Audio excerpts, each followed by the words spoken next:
และเนาะพี่น้องเลยทางทางไทยเพิ่นเฮ็ดเนาะเพิ่นก็เฮ็ดทั่วอ้อมอหยังแต่คือบ่ไล่นี่ก็อยากเฮ็ดอยู่เนาะแต่ทุนบ่พอเนาะพี่น้องยามนั้นก็เฮ็ดปวกออกแล้วพี่น้องเอ้ยแถวนี้เฮ็ดปวกเฮ็ดดินเฮ็ดหยังโอ้ออกลายนี่แหละพี่น้องเกี่ยวมานี่แหละดินลงไปฮอดพุ่นมันสิเป็นห้วยเนาะอยู่แคมห้วยแล้วพี่น้องเอ้ยอยู่แคมห้วยเนาะก็ไปย่าพี่สาวเบิดอยู่2-3 แสนพูอยู่300,000เพราะปีนี้ช้ำนั่นแหละปลายังไงปล่อยปลากินแลบปลากินยาปลาปาก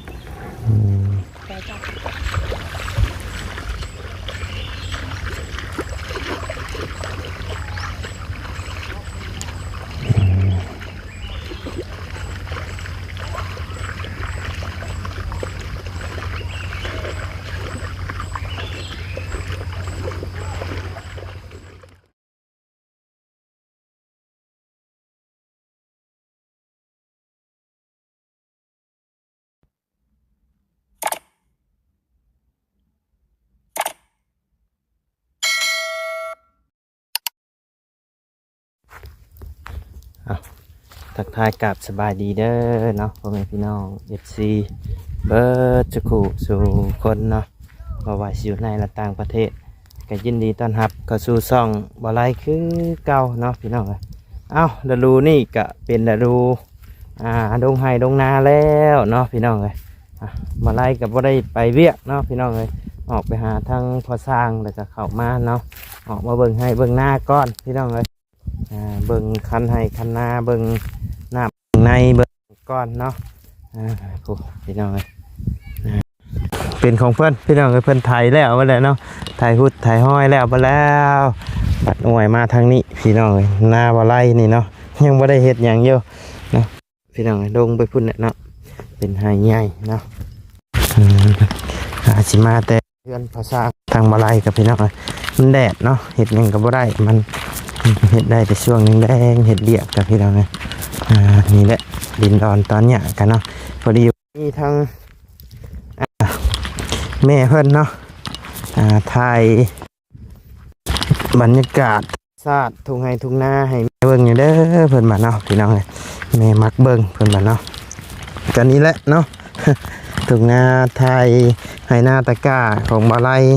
มาให้แม่เบิ้งอยู่เด้อเพื่อนบ้านเนาะนี่แหละอันนี้แหละทุ่งนาก็พี่น้องก็ขึ้นพูดขึ้นไปพูดแบบนี้เนาะบูฮูว่าแตกหรือบ่ปีนี่ก็แม่นพี่น้องที่เป็นป่าต้นต้นยางต้นอยู่ท้ายเอิ้นต้นยางหน้าบ่เนาะพี่น้องอยู่บ้านเฮานี่เพิ่นเอิ้นต้นยางเนาะพี่น้องคันอะไรมีเงินเนาะมีเงินมีคำนี่ทางปลาแถวนี่พี่น้องเอาไว้แต่ต้นยางหรือว่าต้นยางหน้านี่เนาะพี่น้องลายได้พี่น้องเดี๋ยวก็ไล่สิพาเข้าไปเบิ่งเนาะเดี๋ยวไล่สิพาเข้าไปเบิ่งก่อนจักหน่อยนึงพี่น้องนี่พูดละลงไปพูดละแคมหัวลงไปพูดพี่น้องบ่ไล่ยังบ่เคยถ่ายคลิปจักเทื่อพี่น้องในส่วนทางนี้มีแต่ทางเทิงพุ่นเนาะทางเถียงทางบ่ไล่ปลูกมันพุ่นพี่น้องนี่แหละต้นยางหน้าเนาะคือแม่เพิ่นก็แนะนำมาว่าโอ้เพิ่นเห็นอันเสื้อเฮ็ดปวกนะเสื้อเฮ็ดปวกเฮ็ดละโงกนี่คันเอามาไว้ตามต้นยางต้นยางหน้าหรือว่าต้นยางนี่ออกดีได้พี่น้องชาบ่ไล่เบิ่งอันใน Facebook หรือ YouTube แหละเนาะพี่น้องเลยทางไทยเพิ่นเฮ็ดเนาะเพิ่นก็เฮ็ดทั่วอ้อมอหยังแต่คือบ่ไล่นี่ก็อยากเฮ็ดอยู่เนาะแต่ทุนบ่พอเนาะพี่น้องยามนั้นก็เฮ็ดปวกออกแล้วพี่น้องแถวนี้เฮ็ดปวกเฮ็ดดินเฮ็ดหยังโอ้ออกลายนี่แหละพี่น้องเกี่ยวมานี่แหละดิน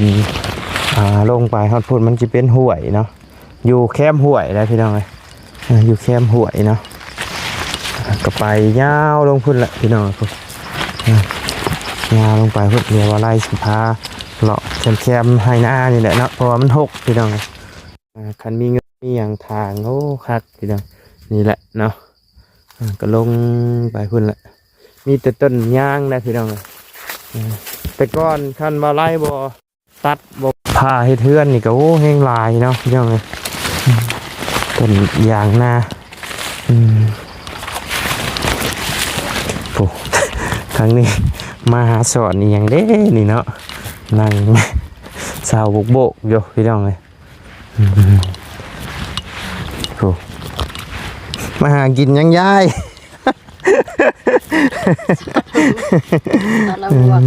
สบายดีเด้อโอ้ยเนาะได้ได้บ่เบิ่งฮะจำมาค่ะ ดูหัวกบพี่น้องเลยเมื่อมุกเนาะเมื่อมุกหรือว่าเมื่อแกงพี่น้องใส่ใบผักนางเดิดเนาะพี่น้องนี่คือต้นหมักเมาพี่น้องเลยต้นหมักเมากำลังเป็นหลอกเนาะกำลังเป็นดอกหมักใหม่ธรรมชาติเนาะพูดละพี่น้องเลยก็ยาวลงพุ่นแหละไปจิสอนต่อบ่ฮะไล่บ่โอ้พี่น้องเลยทางนั้นกับเพิ่นสอนกันเดี๋ยวสอนน้องเพิ่นก่อนสอนไว้โอ้พี่น้องทางนั้นก็สอนกันอยู่พ่หากินแรงพี่น้องเลยตามวิธีชีวิตบ้านเฮาเนาะ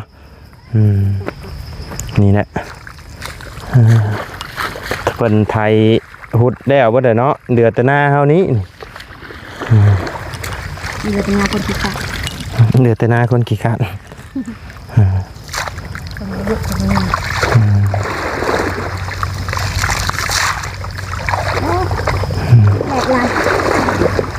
บ่ไล่ว่าสิหยอดเอาพี่น้องเอ้ยปีนี้นี่แหละเป็นไทหน้าได้พี่น้องเอ้ยนี่เป็นบ่ไล่เป็ดปรับเป็นไฮใหญ่เนาะช่วงที่บ่ไล่มาแต่กรุงเทพนั่นแหละเนาะปรับเป็นไฮใหญ่มันชอนเว้ยเอามันชอนเขาเดียงเว้ยชอบอะไรได้มันแดดเนี่ยพี่น้องเดี๋ยวพาพ่อแม่พี่น้องเลาะเบิ่งก่อนเนาะนี่แหละรอบๆยาวไปนี่แหละพี่น้องแต่มีเงินมีคำก็เห็ดหัวอ้อมนี่โอ้ชื่องัวชื่อเวะชื่อยังมาเดี่ยงมาอย่างลูกคักพี่น้องปล่อยนี่ผักแวนฝนตกได้พี่น้องบางหนึ่งนี่ฝนตกแห้งเนาะนี่พี่น้องโกนนี่ปกตินุกเข้ามาไข่ใช่ไหมพี่น้องทุกปีต้องมีเนาะต้นลูต้นยางกันยังลายอยู่พี่น้องเลยนี่แหละยาวมาพี่แหละเนาะพี่แหละมันตามเครือห่วยไปพี่น้องลงมาพี่แหละเนาะหน้าให้ใหญ่กับมีซัมนี่กับขึ้นเทิงหันสองให้ทั้งบัดซีให้ใหญ่พี่น้องหน้าวลายที่ผมเป็นหน้าวลายแล้วหน้าไม่เท่าเนาะวลายบ่มีอย่างหรอกพี่น้องแต่ว่ากะเอาอยู่น้ำเพิ่นเนาะพี่น้องเลยกะเพิ่นกะอยากได้เฮ็ดเอาเพิ่นกะเพิ่นเท่าแล้วเพิ่นมาลูกเต้าอยากได้กะเฮ็ดเอารักษาเอาเพิ่นมาเนาะนี่แหละพี่น้องก็เกี่ยวมานี่เนาะลงไปพุทธมาเนี่ยลงไปพุทธนี่แหละสุดแดดในชุดนี้อันนี้เป็นหน้าป้าน้องป้าทางนี้เนาะของเพิ่นจูดไพ่ค่อนกลุ่มแปลนมาเลยยังแต่ตั้งหน้าบาไล่นี่แหละพี่น้องมันพกนี่แหละมานี่แหละนี่ลงมานี่แบบนี้เนาะพี่น้องแต่เพิ่นน่ะเข้าไปในเพิ่นน่ะมันหกก่อไม่บงไม่ได้นี่ก็ยังลายโย่พี่น้องเลยการเฮารักษาไว้ก็ยังพอได้กินอยู่เนาะนี่เห็ดหัวเห็ดแคไว้ดักหัวก็ยังพอมีอยู่ไม่ดงไม่แดงนี่พี่น้องตัดดงเห็ดดักหัวเนาะคันเฮาไว้ต้นไม้ใหญ่ก็เป็นนกเป็นอย่างก็ปลายเลยพี่น้องเอ้ยแถวนี้ที่บ่ลายยังบ่ทันตัดนี่นกโอ้เป็นนกเป็นอย่างนี้ลายเนาะเพิ่นก็มาพักอาศัยอยู่เนาะ เพราะว่าเขตอื่นแถวอื่นเพิ่นตัดปลูกมันปลูกอ้อยเกือบเบิดได้แล้วพี่น้องเลยแต่ยังเหลือแต่เนี่ยเช่นนี่แหละพี่น้องเลย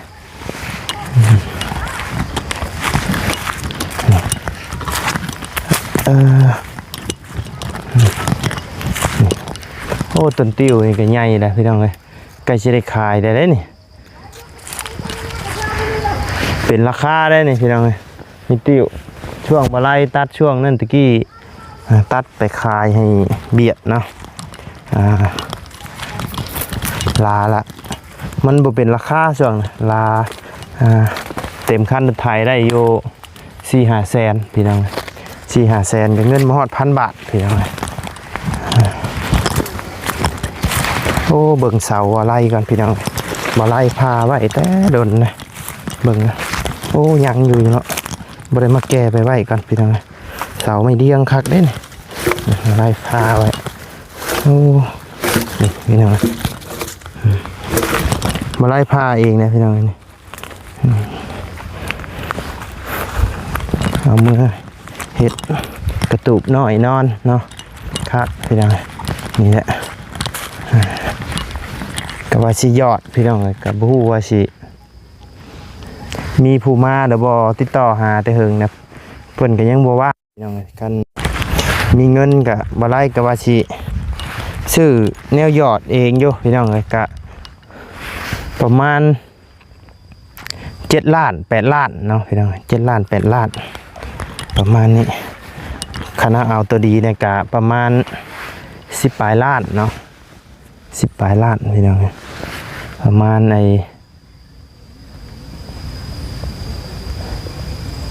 ประมาณหมื่นไปปลายคันตัวดีเนี่ยกับประมาณ7-8 ล้านนะประมาณ7-8 ล้านคันตัวอันแบบว่ามันมีหลายหูกับประมาณ20,000กับมีพี่น้อง20,000เนาะประมาณนั้นพี่น้องนี่แหละนากับพี่น้องเลยฮอดก็ขึ้นไปพุ่นละพี่น้องเลยปุ๊สุดขึ้นพุ่นละเดี๋ยวสิถ่ายให้ทั้ง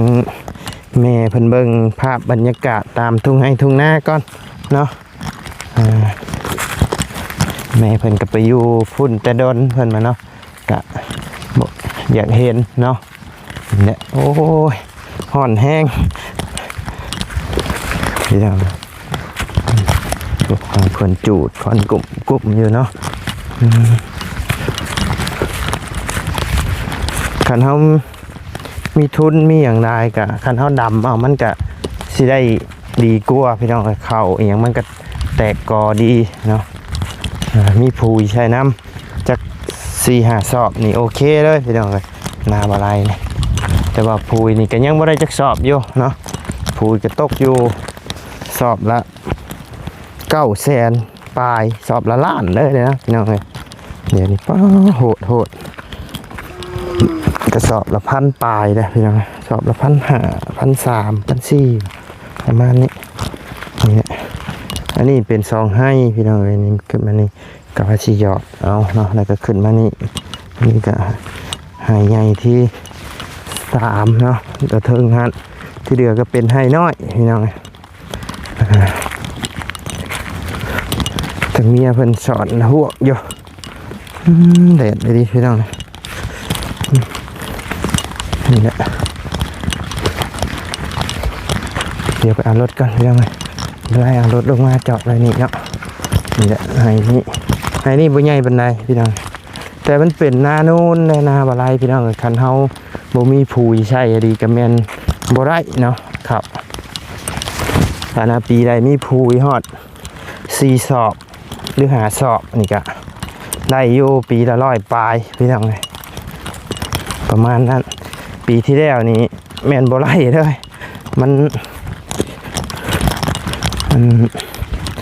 ได้ผูยสอบเดียวพี่น้องมาใส่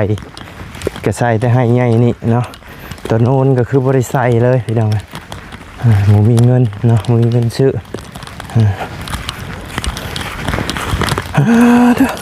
ห่อนแฮะโอ้สิเป็นลมแล้วพี่น้องกินน้ำกัน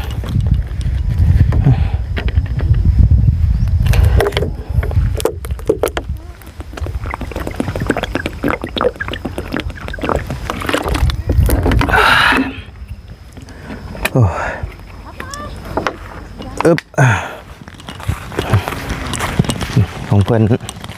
หน้าเขาป้านี่กับพี่น้องเพิ่นปรับเป็นไฮใหญ่เบิดแล้วของเพิ่นมีเงินปรับนี่แหละพี่น้องฝนตกเทื่อเดียวก็คืออยู่เลยคันมันมีไฮคันหน้าไฮใหญ่พี่น้องโอ้ยยังมีแต่ขี้งัวนี่ ต้องไปขี่มันคือตอนน้ำออกเลย ยังคือฉอนขี้งัวเพิ่นขึ้นมานี่ บริจอดคืนแล้วมาติดวันนั้นกับครับเฮ้ยติดมานำละ โอ้ไปแต่จะได้กินอยู่บ่นี่ ยังไม่ได้กินบ่ไม่กินก็ไม่ได้กินเลยหาสำจับนะ อ๋อฮ้อนแท้ มันหาชื่อ โอ้ทางนั้นก็ฉอนคือกันเนาะ เป็นชื่อมันก็ได้ง่ายเลยนี่ธรรมชาติดีงามแล้วมัน ฮ้อนพี่น้อง เพราะว่าจะหอจะฮึบอาจจะปับ แดดดีๆเหรอโอ้เป็นไทยฮุดแล้วเพิ่นเลยเนาะเพิ่นได้เขาลุงเพิ่นออกมาอยู่บ่นี่ได้อันเครื่องหยอดข้าวหยอดน้ำติดต่อได้บ่ อันนี้แล้วนี่เทียงนี้เทียงนี้ เที่ยงเลย เทียงแล้ว มีบ่ มาซื้อมาอยู่ เราชื่อบ่เราชื่อมาจากร้านเนี่ยเราก็หยอดของเรา ว่าที่นี่ มันก็ยากตัวนี้เราก็สิหยอดเอาบ่ เยอะนะเนี่ย สีดำเนาะ เอาเราคือไทยอัน ไทยให้ยามันตายเป็นมันน้ำมันบกแล้วขาดหยอดเลยเมื่อไทยเห็ดจังไดเนี่ยมันตาย ก็เดียวว่าเราสิดำเอา โอ้ยนะครับมีคนเนาะเจ็ดด้านเนาะ 7 ล้าน8 ล้านเนี่ยได้ยินเขาลุงมาอยู่ ด้าน มีเป็นของตัวเองก็ดีพี่น้องเพราะว่าเฮาซื้อเทื่อเดียวก็คือจบเลยนะพี่น้องเฮาซื้อเทื่อเดียวก็คือจบเลยเนาะเพราะว่าเฮาก็บ่ได้ซื้อหลายเทื่อมีแต่ว่าเฮาเกาะเทเลไทยหยอดไปเลยได้พี่น้อง ครับมันเคยอยู่ลองบางทีเขาจะเห็ดนะโอ้โหจางเขาเห็นโอ้โหวิธีมันจะเป็นจังได้ จ้างก็พุ่นละจังว่าสิ้นเดือนพุ่นละให้หมู่แล้วยังเบิดพุ่นละเบิ่งเงิน YouTube ก่อนพี่น้องจักสิได้เท่าไหร่มีเงินอยู่$300เดือนเมื่อกี้นี่พี่น้องเพิ่นตัดให้ก็สิได้อยู่ประมาณ$300ก็ประมาณ5 ล้านนี่น้องกันสิฮอด4 ล้าน5 ล้านประมาณนี้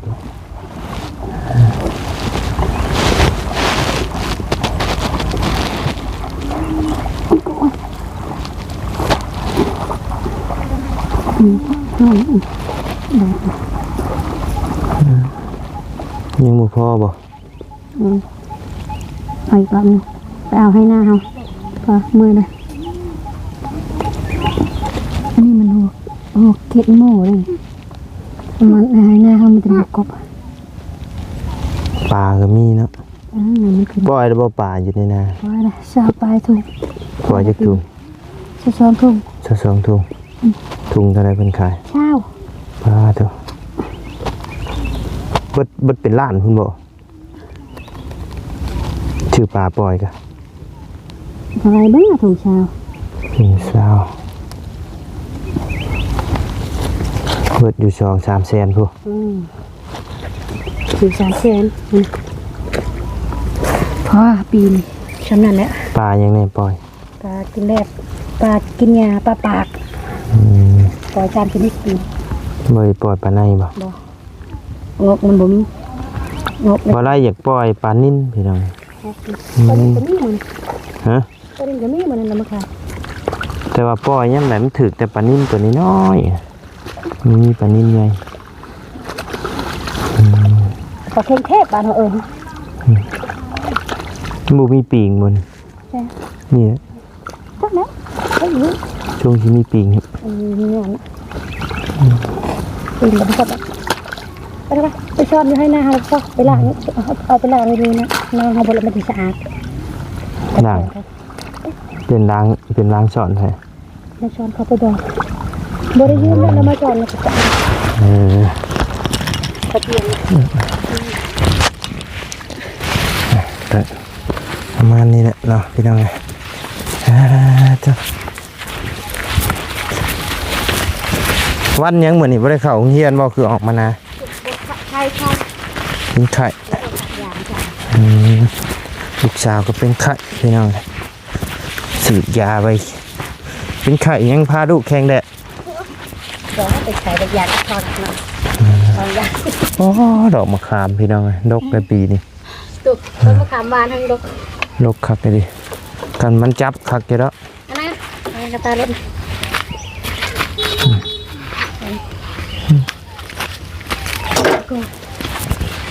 ใช่ ตังช้อนก็ประมาณ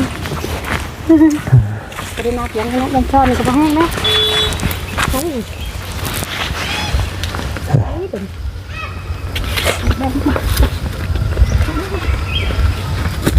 เอาไปเลย ขยันนะพี่น้องน้อยๆนี่ค่ะหาอยู่หากินนี่มากไปขนาดยามมื้อคืนก็ไปก้านเขียดก้านยังผู้ใด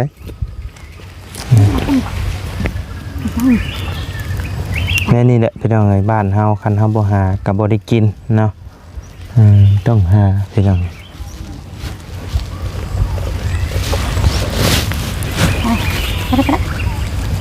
จนดูตัวนี้กันตะกี้น้อยๆใหญ่แล้วบัดนี้พี่น้องเดี๋ยวอะไรสิมีเวลามาตัดต้นนี่อยู่ไทยนี่คนตกแต่งได้ขายยอดได้นี่พี่น้องนี่ไปนะพี่น้อง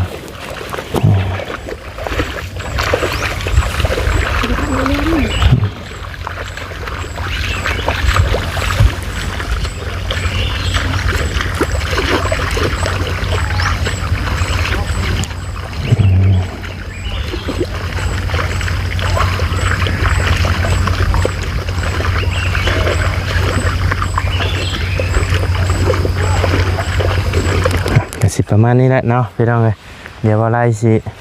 พาเลาะเบิ่งก่อนพี่น้องถึงให้ถึงหน้าเลาะไปแค่นี้แหละเนาะ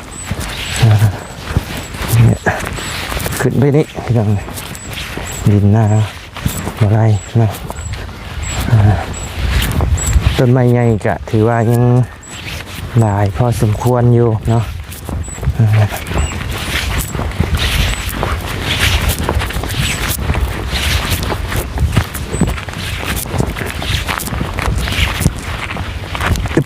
อึบ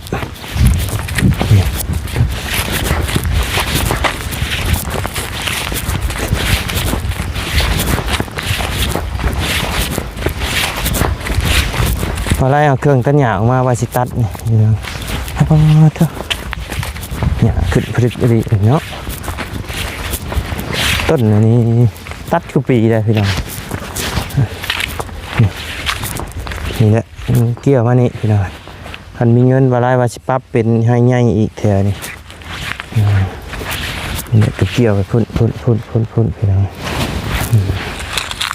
แต่ว่ามันบ่เป็นให้หน้ามันเป็นเดินโน่นจอกไปแจกอยู่ให้ยังบ่ทันได้ปั๊บพี่น้องพี่น้องไอ้หญ้ามึงเนี่ยให้หน้าได้นี่พี่น้องเราได้เอาเครื่องตัดหญ้ามาอยู่ว่าสิตัดอยู่พี่น้องเนี่ยม่วงชุกอยู่ว่านี่นะเบิดได้บ่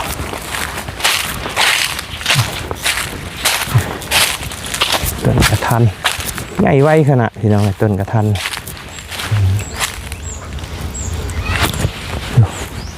อันเขียวๆนี่ให้หน้าบ่ได้นี่พี่น้องนี่แถวนี้บัดทินี่หมักไข่นี่ยังไงดกจับหักบ่มีไปกินเลยพี่น้องบ่มีไปกินเลย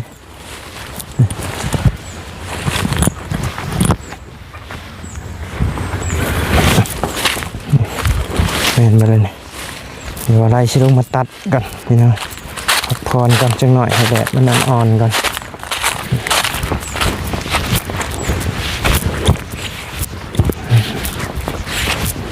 โอ้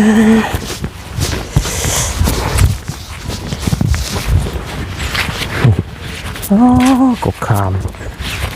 ลกแทะนี่พี่น้องเลยขาม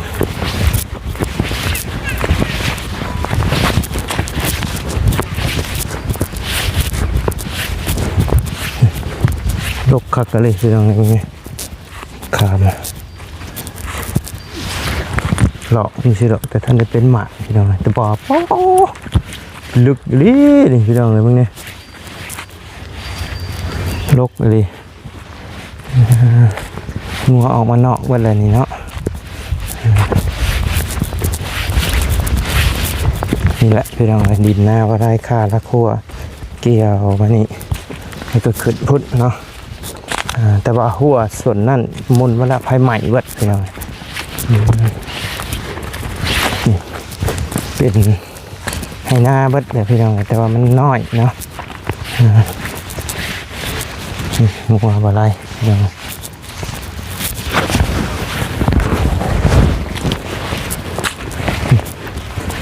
ขัวก็มุนเบิดเลยพี่น้องโคตรบริยูพี่น้องแต่ก่อนบ่อไร่นอนอยู่หน้าเลยพี่น้องแต่ว่าตอนนี้บ่อไร่ไปเวียกไปงานนะบ่อไร่ไปเวียกไปงานแล้วก็เลยผมมีผู้นอนผู้อยู่เนาะคันที่ให้เมียนอนบัดบ่อไร่บัดบางเทือกกับขึ้นเนื้อจังสินะพี่น้องกับเมียบัดนอนผู้เดียวกะบ่อยากให้นอนปันใดพี่น้องมันกะเปี่ยวอยู่อันนี้เป็นของเพิ่นอันนี้พี่น้องเพิ่นอันนั้นเพิ่นเฮ็ดรักใช่แล้วเพิ่นก็จีนามักจับพี่น้อง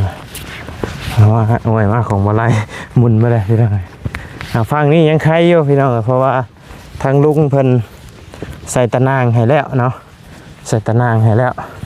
หอดพุ่นแหละเนาะนี่น้องพี่น้องนี่น้องเนาะอะไรรุด20,000เพื่อนนี่พี่น้องน้องปล่อยปลาไปเศร้าปลายทุ่งเนาะพี่น้องน้องกันมีแล้วก็รุดไปตามคลองพรเป็นคลองน้ำเยอะเฮ็ดการเกษตรคือเพิ่นว่าเนาะพอไล่กับมักจะได้พี่น้องแต่ว่าใจมักแต่กำลังเฮามันบ่เพียงพอเนาะกำลังซับเนาะพี่น้องได้แต่คิดได้แต่ฝันเนาะแต่ก็บ่ได้นี่แหละตะกี้โอ้ก็กล้วยนี่งามพี่น้องเลยข้าวไก่ข้าวกากับมุนมาเลยก็กล้วยตะกี้นี่ปลูกโอ้เต็มอยู่พี่น้องเลยกล้วยทานีกล้วยกอน้ำมงน้ำไม้งัวมันเข้ามายองมุนบัดพี่น้องเลย